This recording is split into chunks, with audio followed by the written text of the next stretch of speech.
अलग अलग जगहों से हमारे साथ जुड़े हुए हैं जो आपको एमएलसी चुनाव को लेकर हर अपडेट्स दे रहे हैं। इसी बीच शुभम हमारे साथ जुड़े हुए हैं, विशाल इस वक्त हमारे साथ जुड़े हुए हैं, साथ ही हमारे सहयोगी संकल्प भी इस वक्त हमारे साथ जुड़े हुए हैं। सबसे पहले रुख शुभम का ही कर लेते हैं, क्योंकि शुभम लगातार तस्वीरें दर्शकों को हम दिखा रहे हैं, लेकिन उससे पहले मैं आपके पास अभी लौटती हूँ मयूर, चूंकि मयूर इस वक्त हमारे सहयोगी ज्यादा जानकारी दे रहे हैं। मयूर,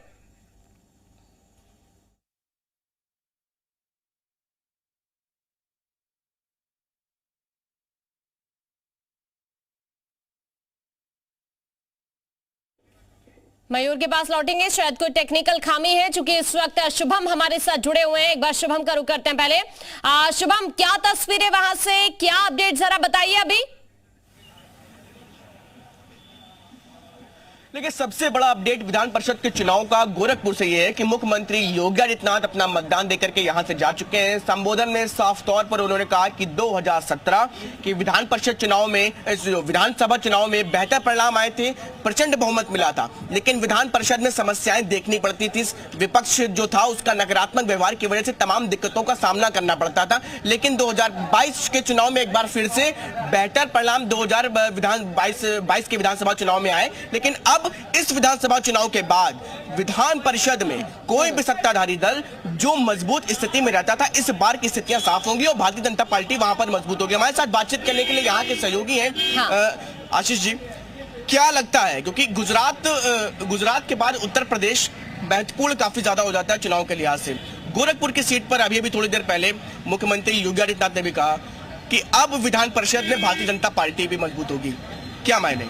जी बिल्कुल, देखिए जिस तरह से गोरखपुर सदर के विधायक और उत्तर प्रदेश के मुख्यमंत्री योगी आदित्यनाथ पहला वोट दिया और यहाँ पे करीब 5500 वोट है गोरखपुर महाराजगंज निकाय का जो ये चुनाव हो रहा है। तो सबसे पहले तो मुख्यमंत्री ने भी एक चीज आपने देखा हुआ और भी उन्होंने कहा कि बुलडोजर कभी भी झुग्गियों पे नहीं चलेंगे। जो लोग रोड पे रहते हैं, जो लोगों ने अपने आशियाना झुग्गियों में बनाया हुआ है, प्रशासन बुलडोजर से उन्हें खाली करा रही थी, लेकिन मुख्यमंत्री ने एक बहुत बड़ा ये आदेश दिया है कि झुग्गियों पे बुलडोजर नहीं चलेंगे और जब तक इनके रहने की व्यवस्था नहीं तब तक इनके ऊपर कोई कार्रवाई नहीं होगी।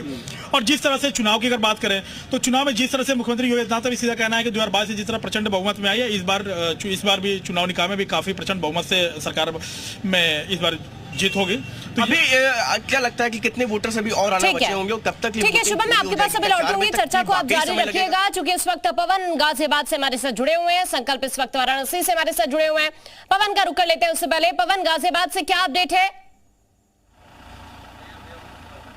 बिल्कुल, देखिए अगर बात करें यहाँ पर इलेक्शन की तो पूरी तरीके से शांतिपूर्ण चुनाव चल रहा है और मतदाता जो है लगातार आते जा रहे हैं। जिस बूथ पर मैं खड़ा हूँ, कवि नगर में ये जिला पंचायत ऑफिस का बूथ बनाया गया है। मतदाता यहाँ पर लगातार आ रहे हैं और सिक्योरिटी की चाक चौबंद व्यवस्था है। सबसे बड़ी बात है 124 वोट यहाँ पर सिर्फ कास्ट होने हैं, बाकी के 11 जो अलग अलग और मतदान केंद्र बनाए गए हैं वहाँ पर अलग अलग संख्या में वोटों को कास्ट किया जाना है। 799 वोट कास्ट होने हैं और सिक्योरिटी के लिहाज से कहीं ना कहीं पुलिस ने चाक चौबंद व्यवस्था कर रखी है और कोशिश यही है कि किसी तरीके से शांतिपूर्ण तरीके से ये मतदान हो जाए।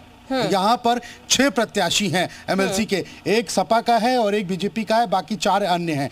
कड़ा मुकाबला सपा और बीजेपी के प्रत्याशी में माना जा रहा है और हमने ये देखा कि यहाँ पर जितने भी मतदाता हैं, चाहे वो पार्षद हों, चाहे वो पंचायत के सदस्य हों, वो सभी लगातार सुबह से ही आ रहे हैं, धीरे धीरे आते जा रहे हैं और अपना वोट कास्ट कर रहे हैं। वोट शायद थोड़ी देर में पूरा पड़ जाएगा। अगर इस बूथ की बात करें 12-1 बजे तक यहाँ पर 124 वोट पड़ जाएंगे, लेकिन 4 बजे तक मतदान केंद्र खुला रहेगा और ये भी देखा जाएगा कि जो बचे हुए हैं वो आके लास्ट में अपना वोट डाल सकते हैं। बिल्कुल, मैं आपके पास लौटती हूं, चूंकि संकल्प इस वक्त हमारे साथ जुड़े हुए हैं। संकल्प, अब विधानसभा चुनाव के बाद एमएलसी चुनाव की बारी, वोटिंग इस वक्त चल रही है, तस्वीरें वहां से दिखाइए, बताइए आप इस वक्त वाराणसी के अंदर कहां पर मौजूद हैं? देखिए बिल्कुल इस समय मैं कचहरी स्थित बूथ पे हूँ और तस्वीरों में आपको दिखा संकल्प, मैं आपको रोकना चाहती हूँ इस वक्त। विशाल कुछ कह रहे हैं। विशाल, चलो देखिए, आप प्रांशु दत्त द्विवेदी हैं, यहाँ से प्रत्याशी भी हैं और बीजेपी युवा मोर्चा के जो है प्रदेश अध्यक्ष भी हैं। खास बात अगर बात करें तो सीधे तौर पर कह सकते हैं कि प्रांशु दत्त द्विवेदी और तमाम जो देखिए एक तरफा माहौल है, क्या कहना चाहिए? भगवा में माहौल है और जो एक समय लोग मानते थे कि ये इटावा कन्नौज ये इलाका समाजवादी पार्टी के गढ़ रहा, वो आज पूरी तरह भगवा में है और भाजपा का गढ़ बन चुका है। बहुत बम्पर जीत होगी, एक तरफा समर्थन मिल रहा है। सैफ भाई, आप समाजवादी पार्टी के गढ़ में खड़े हुए, क्या कहना चाहिए? कितना वोट मिल रहा है आपको यहाँ से? पूरा वोट भाजपा को मिल रहा है और अब ये गढ़ भाजपा का है। अच्छा, क्या लग रहा है 27 सीटों पर वोटिंग हो रही है आज? 36 में से 9 तो आपके निर्विरोध निर्वाचित हो गए। सारी सीटें भारतीय जनता पार्टी जीतेगी। रामगोपाल जी से भी पूछा था। रामगोपाल जी कह रहे हैं, बार बार ये कह रहे हैं कि फेयर इलेक्शन हो जाए तो हम सब सारी सीटें निकाल रहे हैं। फेयर, इससे फेयर क्या हो सकता है? वो लगातार आप पर चीटिंग का आरोप लगा रहे हैं। अरे कोई चीटिंग नहीं है, सारी जनता भारतीय जनता पार्टी के समर्थन में है। अभी विधानसभा चुनाव में भी उनको सपने चीटिंग के आ रहे थे और जनता ने अपना जनादेश दे दिया था। अभी विधान परिषद के चुनाव में भी ऐसे ही नतीजा। उनका कहना है कि आप एटा देख लीजिए, आप फरुखाबाद देख लीजिए, हमारे प्रत्याशियों के साथ क्या हुआ है, उनको दौड़ा लिया गया, मारपीट तक की गई, कपड़े तक फाड़ दिए गए। ऐसा कुछ नहीं है। सहानुभूति पाने के लिए ये लोग अपने कपड़े खुद फाड़ रहे हैं। भारतीय जनता पार्टी के साथ जनता है, सारा वोटर है, हम चुनाव जीतने वाले। 5238 वोट है, कितना वोट मिल रहा है आपको? कम से कम 4000 वोट मिलेगा। कम से कम 4000 वोट मिलेगा। तो आप समझ सकते हैं प्रांशु दत्त द्विवेदी हैं, उनसे सीधे बात करते हैं। प्रांशु जी, चूंकि जब ये इलेक्शन हो रहा था तो इस वक्त ये कहा जा रहा था कि तमाम प्रत्याशी जो हैं वो मैदान में रहेंगे तो लड़ाई बहुत टफ रहेगी, तो आप कैसा लड़ाई कैसी है? नहीं, कोई लड़ाई नहीं है। एक तरफा भारतीय जनता पार्टी का समर्थन का है और भारतीय जनता पार्टी चुनाव जीतेगी। आप युवा मोर्चा के प्रदेश अध्यक्ष भी हैं, ऐसे में एक बड़ी टफ लड़ाई ये माना जा रहा है, क्योंकि देखिए इटावा जो है यादव परिवार का गढ़ है, तो ऐसे में यहाँ से आपको प्रत्याशी बनाया गया। चुनाव के नतीजे बताएंगे कि ये पूरा इलाका भारतीय जनता पार्टी गढ़ बन चुका है और भारतीय जनता पार्टी बड़ी मार्जिन से सीट जीतेगी। लेकिन समाजवादी पार्टी तो बार बार कह रही है कि चुनाव में जो है लड़ाई इसलिए नहीं है क्योंकि समाजवादी पार्टी के प्रत्याशियों के पर्चे छीन लिए जाते हैं, यहाँ तक कि अधिकारी जो हैं वो धांधली करा रहे हैं चुनाव में, और अगर निष्पक्ष चुनाव हो जाए तो समाजवादी पार्टी जीत जाएगी। देखिए, समाजवादी पार्टी ने अपने शासनकाल में क्या किया पूरी दुनिया जानती है। चाहे ब्लॉक प्रमुख के चुनाव हो, प्रधानी के चुनाव हो, गोलियां चलती थीं, लोग मारे जाते थे। भारतीय जनता पार्टी ने शांतिपूर्वक सारे चुनाव कराने का निश्चय किया हुआ है। हमारी सरकार सब अच्छी तरीके से हो रहा है और चूंकि जनता का जनादेश हमारे साथ है इसलिए हम जीतेंगे। अच्छा, हरीश यादव आपके सामने है, तो कितने चुनौती है? कोई चुनौती नहीं है, कोई चुनौती नहीं है। क्लीन स्वीप है भाजपा का। बाकी की सीटों पर क्या स्थिति है? सभी सीटों में भारतीय जनता पार्टी। तो फिलहाल कह सकते हैं कि उत्तर प्रदेश में चूंकि एमएलसी चुनाव को लेकर लगातार जो वोटिंग है वो जारी है, और इस बीच प्रांशु दत्त द्विवेदी हैं जो बीजेपी युवा मोर्चा के प्रदेश अध्यक्ष भी हैं और इस बार एमएलसी के प्रत्याशी भी हैं, और युवा चौरे के तौर पर बीजेपी ने इनको यहाँ से चुनावी मैदान में उतारा। इनका कहना है कि समाजवादी पार्टी अपनी सरकार के दौरान उन्होंने जो धांधली की है। ठीक है विशाल, आपके पास लौटते हैं। इस वक्त मयूर कुछ ज्यादा जानकारी दे रहे हैं। मयूर, ओवर टू यू। वोट डाल के निकली हैं, क्या उम्मीद नजर आ रही है इस बार?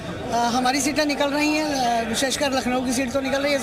27 सीटों में 9 सीटों पर हम निर्विरोध जीत चुके हैं और बाकी सीटों पे हम जीत रहे हैं। सपा के लोग कह रहे हैं कि पर्चा खारिज करा दिया गया उनका और जबरदस्ती पर्चे फाड़ लिए गए थे। ऐसा कुछ नहीं है, विपक्ष तो कुछ ना कुछ बोलता ही रहता है। दो बार के बाद चुनाव इस बार मैम लखनऊ 9 सीट पे हो रहा है, इसके पहले हमेशा सपा के लोग जीत जाते हैं। इस बार भाजपा जीतेगी। अच्छा, देखिए इस बार भाजपा जीतेगी ऐसा कहना है संयुक्ता भाटिया, मेयर है लखनऊ की, और विपक्ष तो आरोप लगाता रहता है, वो लगाता रहेगा, लेकिन इस बार भाजपा की प्रचंड जीत होने वाली है। विधानसभा के बाद विधान परिषद में भी पूर्ण बहुमत से आने वाले हैं, ऐसा कहना है संयुक्ता भाटिया जो कि मेयर है राजधानी लखनऊ की। कैमसन अमर के साथ मयूर शुक्ला, जी मीडिया, लखनऊ।